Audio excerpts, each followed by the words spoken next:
మాటను, నేనైతే కృపయందు నమ్మిక ఉంచి ఉన్నాను. ఈ 4 వచనాల్లో కూడాను ఆయన 4 సార్లు విజ్ఞాపన చేస్తాడు, 4 సార్లు భయముతో దేవునికి మొరపెడతాడు, భీతితో. 4 సార్లు విజ్ఞాపన చేస్తాడు, 4 సార్లు భయంతో భీతితో దేవా నువ్వు ఉన్నావు, అసలు ఎక్కడున్నావు, ఎందుకు నన్ను వదిలిపెట్టావు, నువ్వు ఎందుకు ఎన్నాళ్ళని ఇలా వదిలిపెట్ట కావాలి ఏడ్చినటువంటి దావీదు ఆ కృప యందు ఎప్పుడైతే నమ్ముకుంటాడు. ప్రియమైన దైవ బిడ్డలారా, జాగ్రత్తగా వినండి. ఈ శ్రమలలో, ఈ శోధనలలో, ఈ ఇరుకులలో, ఈ బాధలలో ఆ నమ్మికను విడిచిపెట్టకుండా నువ్వు చూసుకోవాలి. శ్రమలు బాధలు వచ్చినే దేవుడు విడిచిపెట్టాడని అనుకోబాకండి. అసలు దేవుడు ఎప్పుడు ఎవరిని విడిచిపెట్టాడు. నీకు ఎక్కువ శ్రమలు వచ్చినాయంటే ముందు ఎక్కువగా దేవుడు నిన్ను దీవించబోతున్నాడు. అదొకటే మీరు గుర్తుపెట్టుకోవాలి. దావీదు గొప్పవాడు కావడానికి కారణం ఏంటంటే ఆయన జీవితంలో ఎక్కువ శ్రమలండి. అదేదో తప్పు చేసి కూడా శ్రమలు వచ్చినాయి, కానీ ఎక్కువగా ఆయన మేలు చేసి శ్రమలు అనుభవించడమే ఎక్కువ అనమాట. మామ తరివేటండి, కడుపును పుట్టినటువంటి బిడ్డ తరివేటండి, భయంకరంగా అతని స్నేహితులు ఈ తండ్రిని ఎంతో బాధించారో. ఒక పక్కనేమో యోగ అంటాడు, చంపేస్తాను అతను అంటాడు ఈ కొడుకుని. అయ్యా వాడు చంపితే ఎట్లాగా, వాడు చంపుతాడు, నన్ను మిమ్మల్ని అందరూ చంపేస్తాడు అంటాడు. అలాంటి క్రిటికల్ కండిషన్లో దావీదు జీవితాన్ని చూస్తాం. ఎందుకు దేవుడు దావీదుని ఎన్నుకున్నాడు కదా. దేవుడే చెప్పాడు, దావీదు నా ఇష్టానుసారమైన మనుషుడు అన్నాడు, నా హృదయం కలిగిన మనుషుడు అన్నాడు. కానీ దావీదుకి ఎందుకని కష్టాలు? నువ్వు నిజంగా దేవుడిని నమ్మితే నీకు ఎక్కువ కష్టాలు వస్తాయి. ఎక్కువ కష్టాలు ఎందుకు వస్తాయంటే నిన్ను ప్రాసెస్ చేయటానికి, నీ నమ్మకాన్ని బలపరచడానికి. అబ్రహాం చూడండి, పిల్లలు అబ్రహాం చూడండి, నిజంగా పిల్లలు లేకుండా చేసేది అబ్రహాంకి. అసలు సోర్సెస్ లేవు అతని జీవితంలో, పిల్లలు పుట్టడానికి అసలు అవకాశమే లేదండి. ఎందుకు చేసేది అట్లాగూ? అబ్రహామును బట్టి ఈ భూమి మీద ఉన్న సమస్త వంశాలను ఆశీర్వదించాలని అబ్రహాం అలా చేశాడు. ఒకసారి అబ్రహామును అడుగుతాడు దేవుడు, అబ్రహాము ఎందుకు నీకు కొడుకు కొడుకు కొడుకు కొడుకు కొడుకు అంటావయ్యా, నీకు ఎందుకు కొడుకు అనేది దేవుడు అబ్రహాం అడిగినప్పుడు అబ్రహాం అంటాడు, నా వంశానికి, నా ఆస్తికి ఒక హక్కుదారుడు కావాలి కదా, నాకు ఒక వారసుడు కావాలి కదా అని అడుగుతాడు. మానవుడు వారసుడు కోరుకుంటాడు. మానవుడు తన ఆస్తిని అనుభవించడానికి ఒక వ్యక్తిని కోరుకుంటాడు బిడ్డలుగా. కానీ దేవుడు నీ బిడ్డల్లో నుంచి ఒక వాగ్దాన పుత్రుడిని ఇవ్వాలని నేను చూస్తున్నాను. అబ్రహాం, నువ్వు వారసుడు అడుగుతావు, వారసుడు కాదు, సర్వ ప్రపంచానికి ఆశీర్వాదకరంగా ఉన్నటువంటి ఒక వాగ్దాన పుత్రుడిని ఇవ్వాలనుకుంటున్నాను. అడిగే దానికంటే కొటాను కోట్లు రెట్లు ఎక్కువగా ఆయన మనకిచ్చే దేవుడు అండి. హన్నా చూడండి, పెనిన్న భయంకరంగా బాధిస్తా ఉంటుంది. అమ్మ తనేదో పెద్ద గొప్ప స్త్రీలాగా, తనకే పిల్లలు పడుతున్నట్టుగా, ఆమెకే పిల్లలు లేదన్నట్టుగా చిన్న చూపు చూస్తా ఉంటుంది. అన్నాని పెనిన్న చాలా ఏడ్చింది పాపం, చాలాసార్లు ఓర్చుకుంటుంది. నా దేవుడు నాకు ఎందుకు ఇలా చేశాడు, ఎందుకు ప్రభువా నాకు ఎందుకు ఇలా చేశావు, ఎంతో ఆనందిస్తున్నారు, ఏంటి నిందలు నాకు, నా భర్త బాగానే చూసుకుంటున్నాడు, నన్ను నేను సాధారణంగా అంటున్నాడు, కానీ నాకు సాధన లేదు ప్రభువా, ఇలాగ బలపెడుతుంది ఎన్నీలా దేవుడు. వింటున్నారా పిల్లరా, వింటున్నారా? మన ఆలోచనలు వేరు, దేవుడి యొక్క ఆలోచనలు వేరు. మరపెట్టి ఒక దినాన ఆ మందిరంలో అసలు లీనమైపోయి భయంకరంగా ఒలిగిపోతూ ప్రార్థన చేస్తారు. చేసి విసికి ఏమంటుందంటే, నాకు బిడ్డనిస్తే నాకు మీకు ఇచ్చేస్తాను అండి. అప్పుడు బిడ్డనిచ్చాను. నా ఆస్తికి నాకు కొడుకొద్దు, నా వారసత్వాన్ని నాకు కొడుకొద్దు, ఈ సేవ చేయడానికి నాకు ఇస్తే కొడుకు తీసి నీకు అప్పుడు ఇచ్చేస్తాను. నన్ను ఎంత పోవాలి, నా అవమానం పోవాలి. దైవ పిల్లలారా, శ్రమలో ఉండాలని అనుకుంటున్నాం, శోధనలో ఉండాలని అనుకుంటున్నాం, దేవుడు విడిచిపెట్టాడని అనుకుంటున్నాం. ఎన్నడూ నిన్ను మర్చిపోడు ఆయన.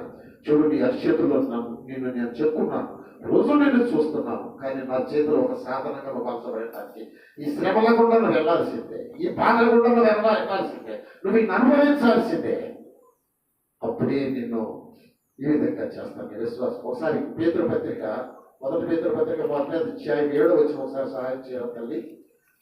మన విశ్వాసం సన్నగిలినప్పుడు మనకి శ్రమలు వస్తాయి, అగ్ని లాంటి శ్రమలు వస్తాయి. నశించిపో సువర్ణము అగ్ని పరీక్ష వలన శుద్ధపరచబడుచున్నది కదా, దానికంటే అమూల్యమైన మీ విశ్వాసము ఈ శోధనల చేత పరీక్షకు నిలిచినదై యేసుక్రీస్తు ప్రత్యక్షమైనప్పుడు మీకు మెప్పును మహిమయు ఘనతయు కలుగుటకు కారణము. చాలా అద్భుతమైన వచనం అండి, చాలా అద్భుతమైన వచనం. అసలు నశించిపోవచ్చున్నటువంటి బంగారాన్ని అగ్ని కొలిమిలో వేసి కాలుస్తారు కదా, అంత మాత్రాన బంగారం కరిగిపోద్దా? అంత మాత్రాన బంగారం నీరైపోయి కలిసిపోద్దా? లేదు లేదు. బంగారం ఎప్పుడు బంగారమే. అది అగ్నిలో వేసినా, నీళ్ళలో వేసినా, మట్టిలో వేసినా, ఎక్కడ వేసినా కూడా బంగారం బంగారం. దాని ఎప్పుడైతే నీ విశ్వాసం అనేది బంగారం కంటే శ్రేష్టమైనది. నీ బంగారాన్ని దొంగలు ఎత్తుకెళ్ళిపోవచ్చు, నీ బంగారము నీ చేతిలోనే ఒకవేళ వెళ్ళిపోవచ్చు. ఒకసారి ఏం జరిగిందంటే, నా భార్య ఎప్పుడు అడగలేదు, నాకు పోగులు కొని కట్టమంది. ఆమెకి నేను పోగులు కొని పెట్టాను నేను ఫస్ట్లోనే. అప్పుడు చాలా ఖరీదు ఆ పోగులు పెట్టుకుని కోతకి వెళ్ళింది. అంత అవసరమా పోగులు పెట్టుకుని కోతకి వెళ్ళాలమ్మాయి? ఆ గుడ్డ కట్టుకొని కోతకు వచ్చి గుడ్డ తీసరికి ₹1 పోయింది. ఎక్కడ పోయిందో నాకు తెలియదు. ₹1 వచ్చింది. లింగు మాట వేసుకుంటా. ఏంటంటేనో ఎక్కడ పోయిందో తెలియదు. అంతే ఎంత మాత్రానికి అది ఇమ్మన్నాను. ఆ రోజు ఈ రోజు వరకు ఏమైనా కూడా నన్ను అడగలేదు, ఆ వస్తువు కూడా పెట్టుకోలేదు. ఎందుకు చెప్తున్నానంటే, నువ్వు విలువైంది అనుకున్నది ఒక దినాన్ని అది మట్టిలో కలిసిపోతుంది. బంగారం కంటే విలువైనది, మట్టిలో కలవనిది, నిన్ను దీవించేది, నిన్ను స్థిరపరిచేది, నీ యొక్క జీవితంలో సంపూర్ణముగా నీకు అందించేది విశ్వాసం అండి. విశ్వాసం చేతే కృప దొరుకుతుంది, కృప ద్వారా రక్షణ దొరుకుతుంది, రక్షణ ద్వారా నిత్యత్వంలో పరలోకం మీకు దొరుకుతుంది. హల్లెలూయా. నీ విశ్వాసము, నీ నమ్మకము నీ శ్రమల్లో నిలబడిందా? ఇది చాలా ముఖ్యం. ఆ నమ్మకాన్ని వదలలేదు అన్న దేవుని సన్నిధిలో. చివరికి ఎందుకు అనుకుంటున్నావు బిడ్డ? నాకు ప్రభా నాకేమొద్దు, నాకు వారసులు వద్దు, నీకోసం ఇస్తాను ఈ మంది. వెంటనే దేవుడు ఆమె కోరిక నెరవేర్చాడు. ఆమె హల్లెలూయా. దేవుడి కోసం మనము సమర్పణ చేసుకోగలిగితే దేవుడు ఇచ్చేటువంటిది చాలా అద్భుతంగా ఉంటుందండి. ఇక్కడ దావీదు దగ్గరికి వస్తాను. దావీదు అంటాడండి, మొదటి వచనంలో 1-2 వచనాల్లో 4 విజ్ఞాపనం చేస్తాడు. చదువుతారు చూడండి. యెహోవా ఎన్నాళ్ళ వరకు నన్ను మర్చిపోదు, నిత్యము మర్చిపోతావా నన్ను? ఎన్నాళ్ళయ్యా ఈ బాధలు, ఎన్నాళ్ళయ్యా ఈ శోధనలు, ఎన్నాళ్ళు నేను ఈ నిందలు అనుభవించాలి, ఎన్నాళ్ళు నేను నీకు ఇష్టం అనుభవించాలి, ఎన్నాళ్ళు నేను దరిద్రం అనుభవించాలి? ఎలాగ అనుకుంటాం మనం, చాలాసార్లు ఎలాగ అనుకుంటాం. నాకు ఈ బాక్యం తీర్చవా ప్రభువా, నేను ఈ వడ్డీని కట్టాల్సిందేనా ప్రభువా, ఎన్నాళ్ళు మీరేలా బ్రతకాలి ప్రభువా? ఇంటి చుట్టూ బాకీలు, ఇంటి చుట్టూ అప్పులు, వాళ్ళు వచ్చి తిడతా ఉంటే ఆ ఇళ్ళలో తొగ్గిపోతా ఉంటే ఎన్నాళ్ళు నేను నిందలు భరించాలి ప్రభువా? నా జీవితంలో నేను రిటైర్ అయినాక కూడా దేవుడు నా బాకీ నుంచి పెట్టచ్చుకోండి. ఎందుకని ఇలా చేస్తున్నావు ప్రభువా? అవును, ఒకప్పుడు దేవుడు నాతో మాట్లాడాడు, నీకు ఈ బాకీ లేకపోతే నువ్వు నా చేతులు జారిపోతావు అన్నాడు దేవుడు. నేను ఈ బాకీ ఎట్లా అనిమే పెడుతున్నా, నువ్వు మూర్ఖుడు నాకు తెలుసు, నువ్వు తిరుగుబాటు చేసేవాడు నాకు తెలుసు. నా ప్రేమను పెట్టారా? కష్టాలు ఉండాలని అనుకుంటున్నారా మీరు? ఆయన కష్టాలను ఆయనే పెట్టాడు. నాతో కూడా అదే మాట్లాడాడు. ఇబ్బందుల కొలివిలో నేను నిన్ను పరీక్షించానని చెప్పాడు దేవుడు. నేను చావాలనుకున్నాను, ఆయన చావలేదండి, వేసుకొని చావాలనుకున్నాను. నమ్మకం కోల్పోయినప్పుడు, దేవుడు లేడనుకున్నప్పుడు, దేవుడు నాకు సహాయం చేయడనుకున్నప్పుడు చచ్చిపోవడానికి ఇష్టపడతాడు మానవుడు. జీవితం మీద విరక్తి వస్తుంది. ఎందుకు బ్రతకాలి నేను అది మనుషుడు అనుకుంటాడు. నేను కూడా అలాగే అనుకున్నాను. చచ్చిపోతాం అనుకున్నాను, కానీ ఆయన చేతుల్లో నువ్వు ఉంటే, ఆయన ప్రణాళికలో నువ్వు ఉంటే నేను ఆయన చస్తే సాగునేవాడు. అసలు ఆయన మాట్లాడి బ్రతికించుకోబడ్డాడు. ఊరు కూడా నాయన శాడిస్టులైనా ఘోర పాపేదైనా నేటి వాళ్ళకి కరెక్షన్ ఇచ్చాడు. ఆయన సేవలో ఒక చిన్న అల్పమైన పాత్రగా తండ్రి వాడబడటానికి కోపించాడు. దావీదు జీవితంలో ఇలాగ విరక్తి చెందేటండి. దావీదు జీవితంలో ఇలాగే విరక్తి చెందాడు. ఎన్నాళ్ళు బట్టి నన్ను మర్చిపోతావు ప్రభు, మర్చిపోయావని అనుకున్నాడు దేవుడిని. అక్కడ విజ్ఞాపం చేస్తున్నాడు, ప్రభు నన్ను మర్చిపోయావు ప్రభు, ఎన్నాళ్ళు మర్చిపోతావు, రోజు మర్చిపోతావా అంటాడు. ఎంతకాలము నాకు విముఖుడమై నీ మొక్క నా వైపు తిప్పుకోకుండా ఉంటాడు. దేవుడు నవ్వుకుంటా ఉంటాడు. ఇలాగ నువ్వు మాట్లాడుకుంటా ఉంటే నేను నీకు వదిలిపెడతాడంటే నీ కష్టాలు ఆయన తెలియకుండా ఉంటాయి అనుకుంటావా? నీ కన్నీరు ఆయన తొడవలేడు అనుకుంటున్నావా? ఆయనకి సాధ్యం కాదు అనుకోండి. నీ కన్నీరు తుడిసి నీ కష్టాలు లేకుండా చేస్తే నువ్వు అసలు దేవుడి చేతిలో వచ్చి నువ్వు ఎగిరి గంతేసి సాతం చేతుడికి వెళ్ళిపోతావు, సాతాను ఒళ్ళకి వెళ్ళిపోతావు. నీ విశ్వాసము నశించిపోతుంది. అందుకని నశించిపోయే సువర్ణము అగ్ని లాంటి శ్రమల వలన, అగ్ని లాంటి ఆ కొలిమిలో ఆ బంగారము దానికి మెరుగు వస్తుంది, నీరు పోతుంది. అందులో ఉన్నటువంటి దాని యొక్క ఆ వెలుగును, ఆ గొప్ప తేజస్సును కప్పివేసే ఆ మట్టి నీరు మొత్తం పోయి బంగారం యొక్క నిజమైన స్వరూపాన్ని నిప్పు బయలుపరుస్తుంది. అలాగే నీ శోధన, అలాగే నీ శ్రమ, నీ నింద, నీ యుద్ధం, నీ అవమానం, ఇవన్నీ కూడాను నిజమైన విశ్వాసిగా నిన్ను బయటికి తీసుకొస్తానికే ఇవన్నీ అంటాడు ప్రభు. హల్లెలూయా అంటారా? హల్లెలూయా. కష్టాల్లో ఉన్నావా ప్రియమైన బిడ్డ? నీ భర్త నిన్ను శోధిస్తున్నాడా? నీ బిడ్డలు నీ మాట వింటలేదా? శరీరం ఆరోగ్యం లేదా? నా జీవితం నిత్యమని దాని వల్ల కుంగిపోయావా? Don't worry. కృప యందు నువ్వు నిలవాలి అంటే, దేవుని దృష్టిలో నువ్వు ఆ విధంగా కొనసాగాలి అంటే ఖచ్చితంగా నమ్మకం మాత్రం కోల్పోకూడదు. మీ ముందు నేను యోసేపుని పెడతాను. ప్రైస్తాను. హల్లెలూయా. హల్లెలూయా. అందరికంటే బాగా ప్రేమించాడు తన తండ్రి అయిన యాకోబు. యోసేపు చక్కని అంగి పుట్టించాడండి. ఆ అంగిని బట్టి తన అన్నలంతా కూడా దేశించడం మొదలు పెట్టారు. ఎంతగానో ప్రేమిస్తానంటే సరికి మానవుడికి అసూయ ఎక్కువ అండి, మత్సరం ఎక్కువ మానవుడికి. ఓర్చుకోలేడు. తన ఎదుట వారు బాగుంటారు అంటే లోపల అనుకుంటా ఉంటారు. కళ్ళల్లో మా పిల్లలు చూసి కళ్ళల్లో అంటారు కదా, నిప్పులు పోసుకుంటా ఉంటారు కదా. ఆ దేశం అసూయ. ఆ బిడ్డలు బాగుంటారు, ఆ కుటుంబం బాగుంది, వాళ్ళు అభివృద్ధి చెందుతున్నారు, వారి భార్య బిడ్డలు బాగున్నారు అంటే చూసినటువంటి వారు మేము అలా లేమే, ఆ నిప్పులు పోసుకుంటారంట. అది లోకం అంటారు, నేను అంటలేదు ఆ మాట. అలాగే మానవుడిని ఈ మత్సరము, ఈ అసూయ, ఈ ద్వేషము దేవుని కృపకు దూరం చేస్తుందండి, లోకంలో కలిపేస్తుంది.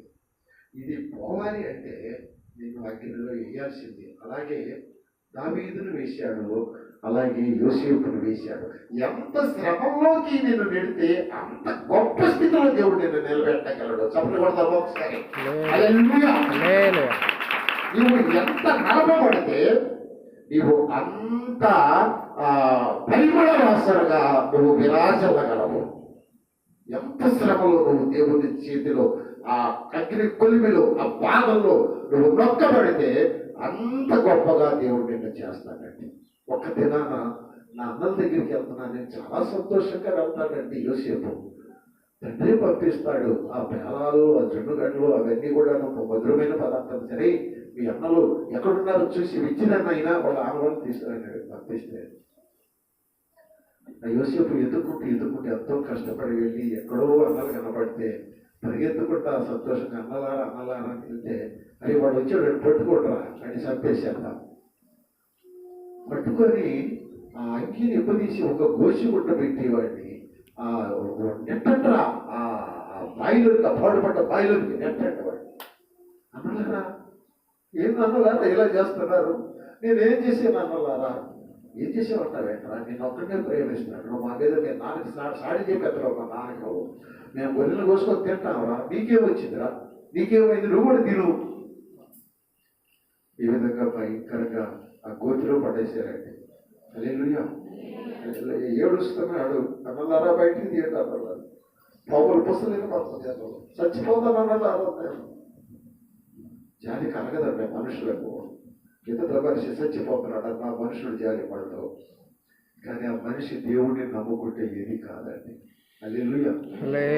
గోతిలో యోసేపుని దేవుడు విడిచిపెట్టాడని యోసేపు అనుకోలేదండి.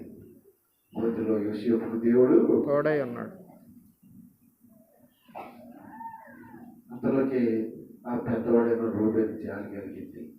అరే ఎందుకు రెండు చంపేద్దాం, అమ్మేసేద్దాం వాళ్ళని, నేను అమ్మేసేద్దాం, వాళ్ళు అమ్ముకుంటారు బానిస ఎక్కడ ఐగురు తీసుకెళ్ళి థియేటరా బయటికి తీసి అమ్మేశారండి వెంకటనాథాలు. మన ప్రభువులు కూడా అమ్మేశారు. మన ప్రభువు కూడా కుప్పలేనటువంటి ఒక వస్త్రం ఉండేది అంగి, ఆయన అంగీని కూడా అలాగే వదిలేసేసారు.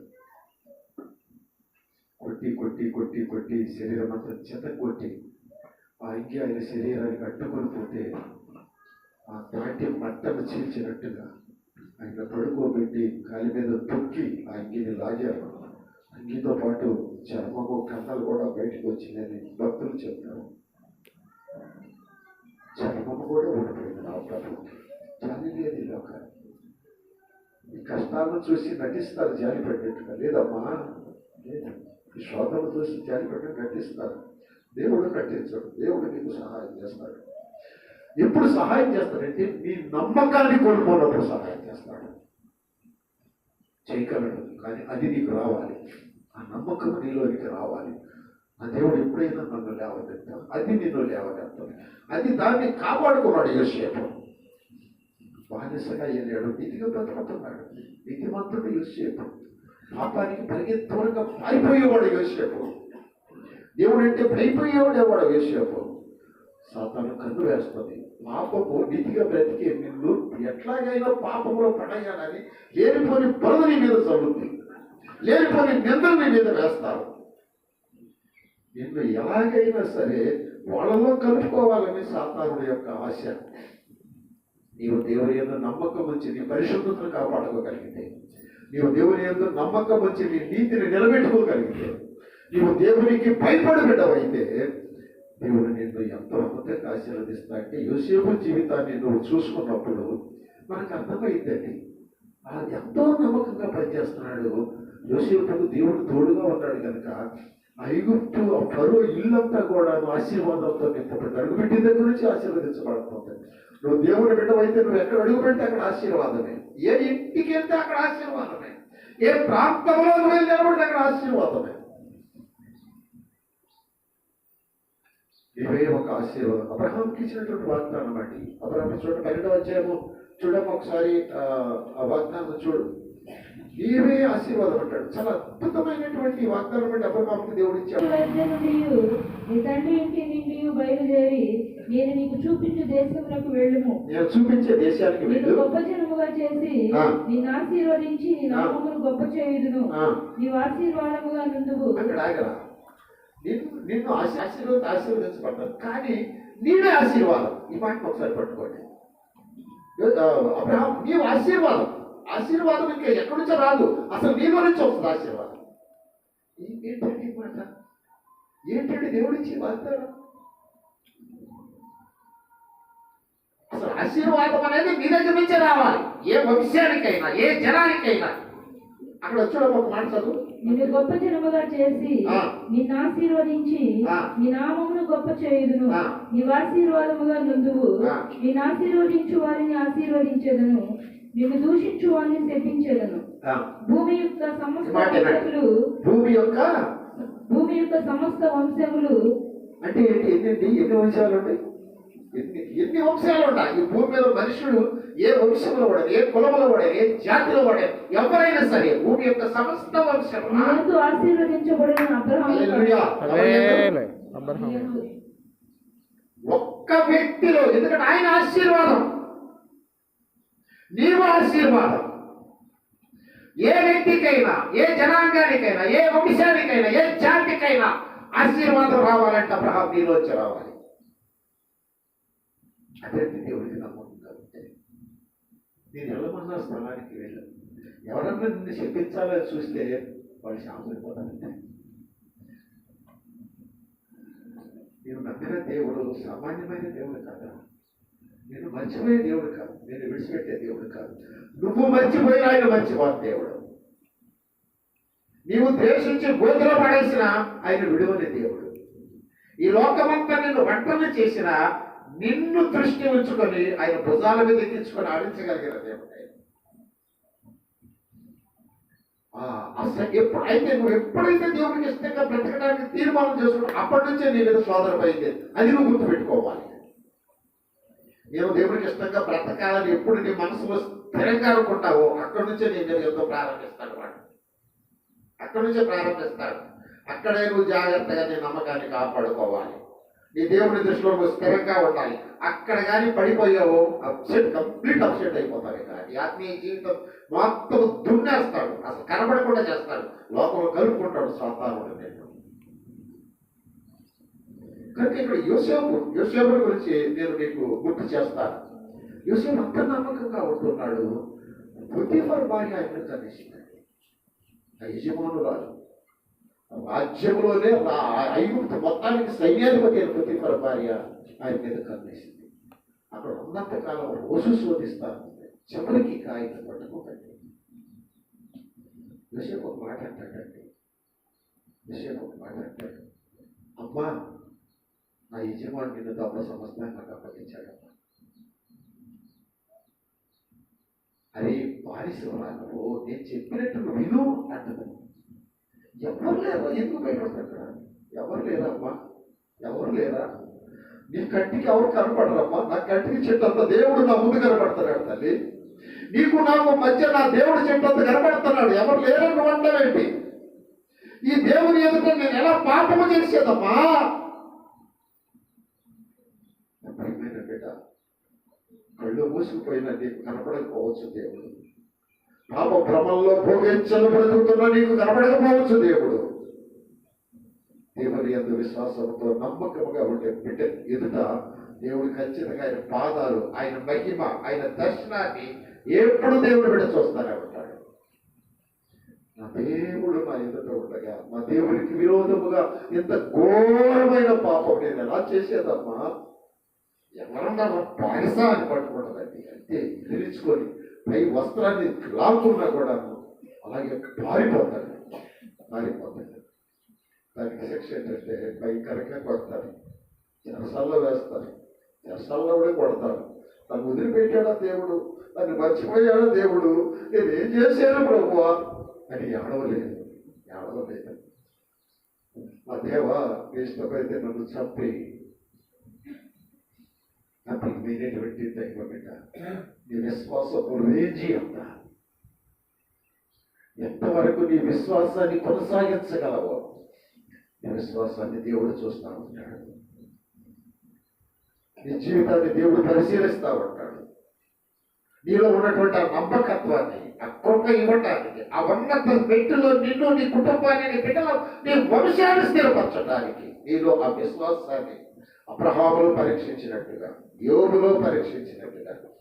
యోబు అంటాడండి, నేను ఎందుకంటే క్లుప్తంగానే నేను ముగించాలనుకుంటున్నాను.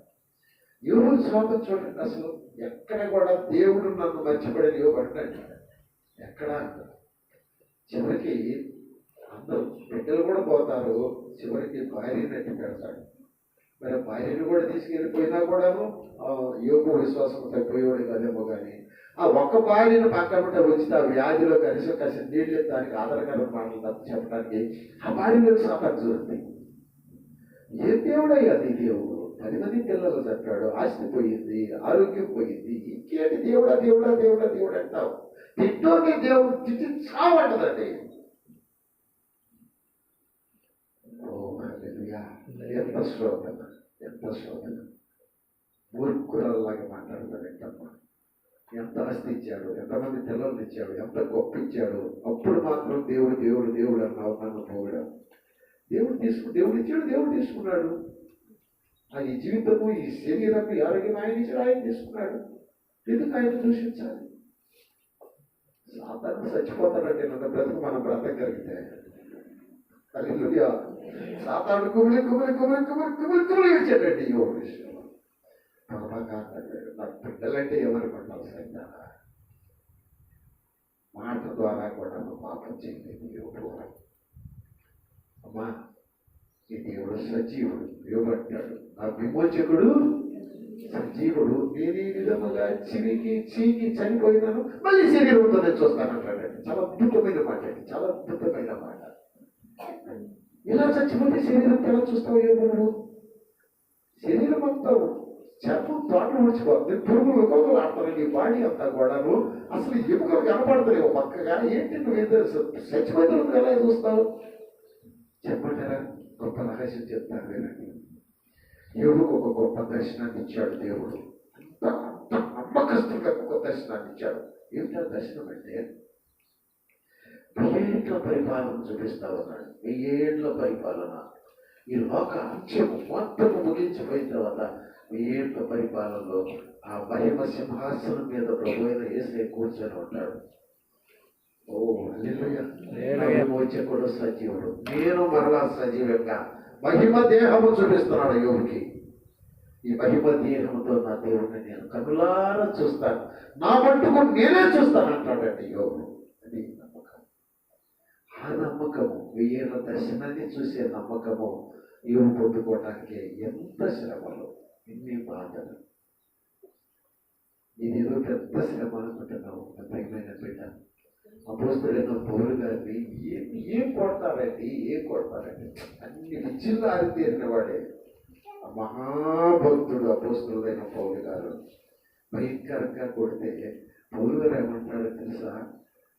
ఈ చిన్ని శ్రమలు, ఈ అల్పమైన శ్రమలు నా మహిమానందం కొరకే, నా కిరీటం కొరకే అంటాడు.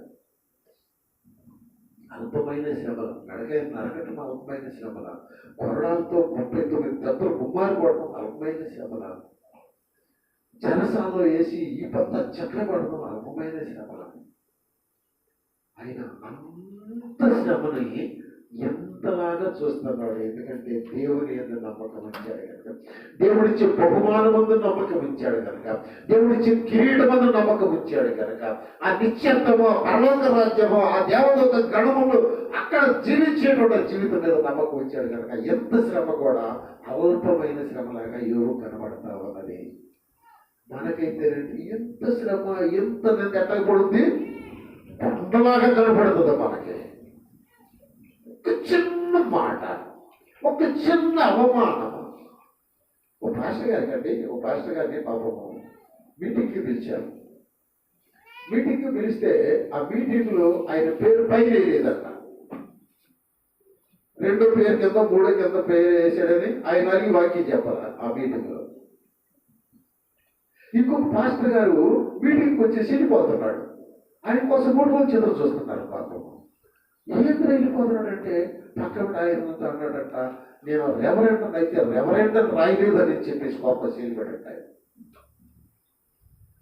మానవుల యొక్క గొప్పలు, మానవుల యొక్క అతిశయం.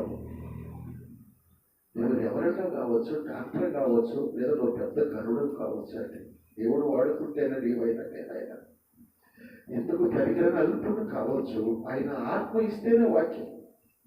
ఆయన ఆత్మ ఇవ్వకపోతే నోరు తెరిచి మాట్లాడలేదు. మాట్లాడినా మాట ఎవరికి ఉపయోగం ఉంటుందండి. ఆయన ఆత్మ మాట్లాడాలి. ఆయన ఆత్మ నిన్ను ఎరిగి, నీ శ్రమలు ఎరిగి, నీ శోధనలు ఎరిగి, నీ పాపం ఎరిగి మాట్లాడాలి. అప్పుడే మన బ్రతుకులు బాగుపడతాయి. నా ప్రియమైన బిడ్డలారా, ఇక్కడ నేను చెప్పేసేసి ముగించేస్తాను, సమయం అయిపోతుంది. 4 విధాలైన విజ్ఞాపనలు చేస్తున్నాడు. ఇప్పుడు మరలా చదువు ఒకసారి 13వ కీర్తన చదువు ముగింపులోకి వచ్చేద్దాం. యెహోవా, ఎన్నాళ్ళ వరకు నన్ను మరచిపోదువు? నిత్యము మరచెదవా? నిత్యము మరుస్తావా? నాకెంతకాలము విముఖుడవై ఉందువు? ఎంతకాలం విముఖుడవై ఉంటావు? ఎంతవరకు నా మనసులో నేను చింతపడుదును? 2వ విజ్ఞాపన, నేను ఈ పెద్ద చింతపడతాను ఉండాలా? ఈ చింతతో నీ బ్రతికేలా ముగించాలా ప్రభు? చాలాసార్లు నేను కూడా అలా అనుకున్నాను. ఎందుకు ప్రభు నీ బిడ్డలకి నీ బాధలు? లోకం ఆనందంగా ప్రతి చచ్చిపోతున్నారు కదా ప్రభు. ఎందుకని నేను నమ్ముకుంటే ఈ బాధలు, ఈ శ్రమలు? చెప్పు తల్లి, ఎందుకు ఈ బాధలన్నీ? నేను ఇలాగే అనుకున్నాను, దేవుడు లేకుండా బ్రతకూడదు. నాకు ఇది కూడా పాపం అలాగే అనుకున్నాను. దేవుడు అన్ని బిడ్డల బాధలు అలాగే అనుకుంటారు అమ్మా, అలాగే అనుకుంటారు. ప్రైజ్ ది లార్డ్, హల్లెలూయా, హల్లెలూయా. ఈ రెండోది ఏంటంటే, నా మనసులో ఎందుకు చింతపడాలయ్యా, ఎన్నాళ్ళు చింతపడాలి అంటాడు. చదువమ్మా. ఎంతవరకు నా హృదయంలో పగలంతయు దుఃఖాక్రాంతుడనై ఉందును? ఎన్నాళ్ళు నేను ఏడుస్తూ బ్రతకాలయ్యా, ఏడుపుకుంటూ బ్రతుకు. ఎన్నాళ్ళు నేను దుఃఖపడుతూ బ్రతకాలి. 3వ విజ్ఞాపన, ఎంతవరకు నా శత్రువు నా మీద నన్ను హెచ్చించుకొనును? చాలమ్మా, చాలు. ఈ 4 విజ్ఞాపనలో ఈ 2 వచనాల్లో ఆ దేవుడు చెప్తాడు, అయ్యా ఎన్నాళ్ళు నన్ను మర్చిపోతావు, రోజు మర్చిపోతున్నావు, ఇలా మర్చిపోతానంటావా, ఎన్నాళ్ళు నాకు విముఖుడవై ఉంటావు, నా వైపు ఎందుకు తిరగవు, ఎంతవరకు నా మనసులో నేను చింతకంతా ఇలా బ్రతకాలి ప్రభావ, నా బ్రతకంతా చింతతోనే అడవులు అరణ్యంలో కొండల్లో పారిపోతూ ఉండాలా, ఏంటయ్యా మా మామ తరుగుతున్నారు, నా కొడుకులు తరుగుతున్నారు, నా సైన్యమే నన్ను తిరుగుబాటు చేస్తున్నారు, నన్ను చీపు అని ఫిలిస్తీన్లు చేస్తున్నారు, ఏంటి ఈ బ్రతుకు ప్రభువా, ఎన్నాళ్ళ మటుకు నేను చింతపడాలి. మూడవది, పగలంతా నేను ఏడుస్తూనే ఉన్నాను, పగలంతా ఏడుస్తూనే ఉన్నాను. నాలుగవది, నా శత్రువు నన్ను చూసి తాను హెచ్చించుకుంటూ నన్ను అవమానపరుస్తా ఉన్నాను. ఏంటి ప్రభువా, ఈ 4 విజ్ఞాపనలు చెప్తూ ఒక 4 భయాలను కూడా ఆ దేవుడికి భయపరుస్తారు. చదవమ్మా అక్కడ కూడా వచ్చినాం. యెహోవా నా దేవా, నా మీద దృష్టి ఉంచి నాకు ఉత్తరమిమ్ము. ఓ దేవునికి స్తోత్రం, హల్లెలూయా. నువ్వు భయపడుతున్నావు, నా పిల్ల భయపడతలేదు. భయం భయం భయం చూసావా, పిల్లబడిన దానికి అల్లమ్మ భయం. ఆ పిల్లకి ఏం భయం, అల్లమ్మ ఉంది కదా, అయిపోతుంది. ఆయన ఎప్పుడు నిన్ను కాసుకొని ఉంటాడు. హల్లెలూయా, హల్లెలూయా. ఆ పిల్లని అక్కడ నుంచోబెట్టు, ఆ పిల్ల భయపడదు. ఎందుకంటే మా అమ్మ నన్ను చేతులు పట్టుకూడదు, నా పిల్లకి తెలియకపోయినా కూడా నువ్వు పట్టుకుంటావు అంతే. అలాగే దేవుడు కూడానండి, నువ్వు అనుకుంటావు చచ్చిపోతావని, ఏం సాగు, నా జీవితం అయిపోయింది అనుకుంటావు, అవన్నీ కూడా ఆయన. నీ తల్లి ఒకవేళ నిన్ను మర్చిపోవచ్చేమో, నీ తల్లి ఒకవేళ మర్చిపోవచ్చేమో. మా చిన్నమ్మ కోడలు ఒక ఆమె తనమ్మని